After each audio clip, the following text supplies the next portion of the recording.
سلام به روی ماهتون. امیدوارم که حال دلتون عالی باشه. امروز میخوایم ساندویچ تن ماهی با سس مخصوص و طعم بی‌نظیر درست کنیم. پس اگه دوست داری یاد بگیری ادامه ویدیو رو حتما ببین. قبل از هر چیز کانال رو سابسکرایب کنید و زنگوله کنارش رو فعال کنید تا بقیه آموزش‌ها رو هم ببینید. این ساندویچ خیلی لذیذ و خوشمزه است. خیلی راحت هم درست میشه. بریم که درستش کنیم.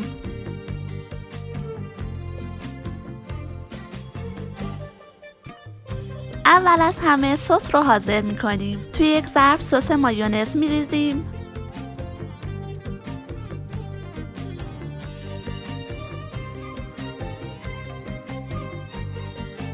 بهش سس خردل اضافه میکنیم.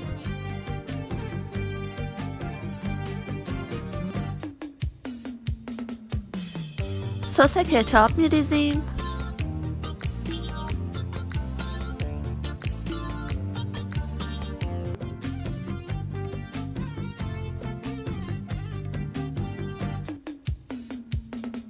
در صورت دلخواه سس تند اضافه میکنیم. در ادامه سیر له شده به موادمون میزنیم. الان نوبت آب لیموه.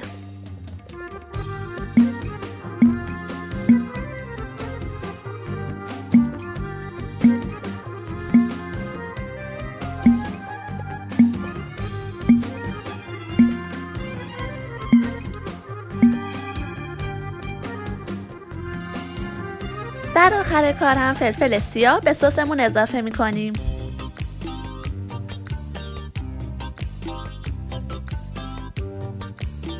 مواد رو کاملا با هم مخلوط میکنیم تا سسمون یک نواق شه.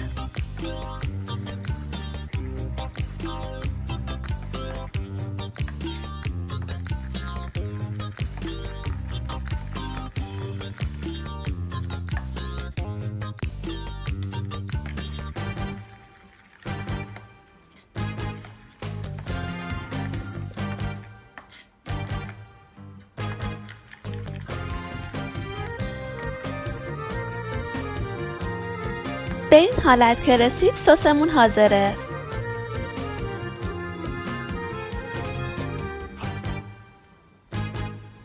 خیارشور رو رنده میکنیم.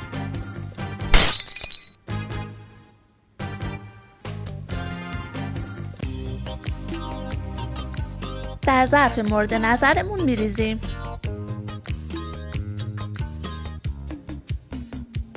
پیاز رو هم رنده میکنیم.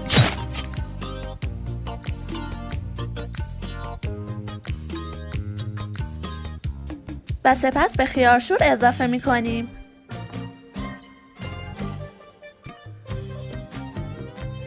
در ادامه ذرت و نخود فرنگی رو اضافه میکنیم.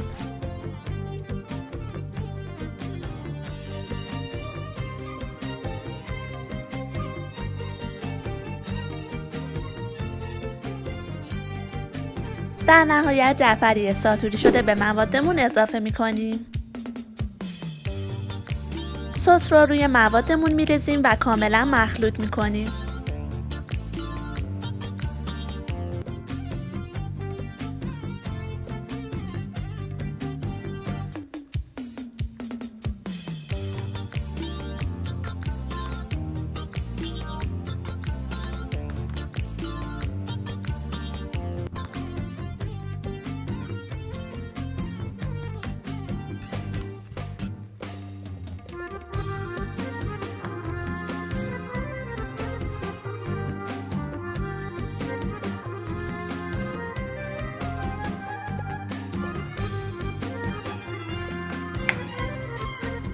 تن ماهی رو از روغنش جدا و به این صورت تیکه تیکه میکنیم.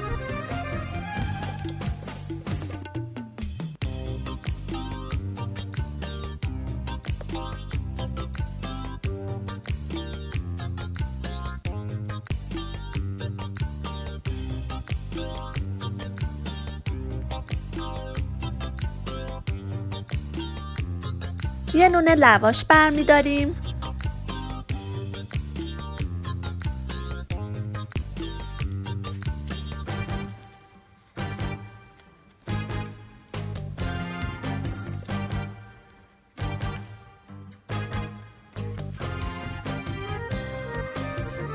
ابتدا روی نون از سسی که آماده کردیم میزنیم.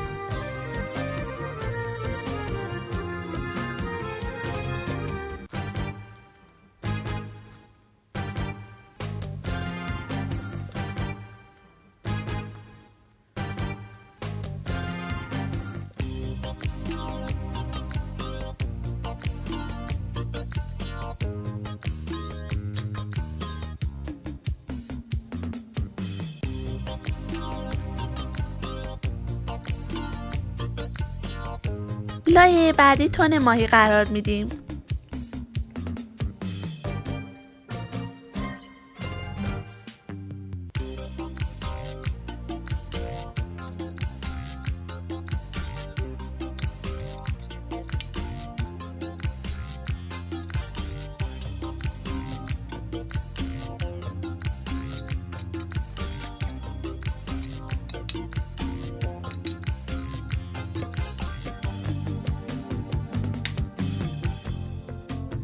لایه آخر چیپس میریزیم.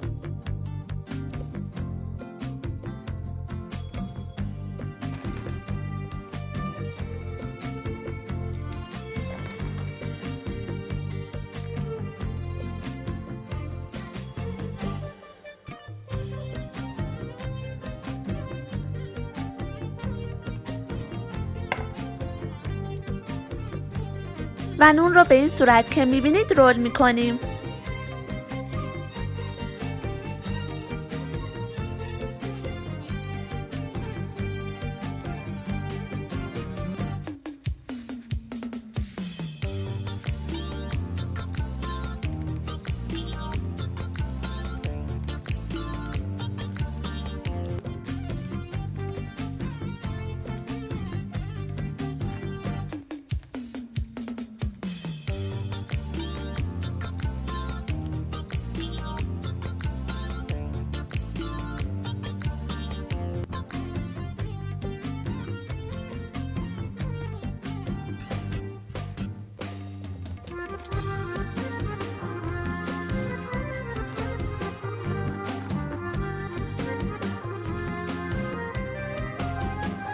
ببین چی شد. این ساندویچ خیلی خوشمزه است، خیلی فوری هم حاضر میشه. پیشنهاد میکنم حتما امتحانش کنید. اگه از این آموزش خوشتون اومد ممنون میشم که کانال رو سابسکرایب کنید و زنگوله کنارش رو فعال کنید و با لایک و کامنت قشنگتون به من انرژی بدید.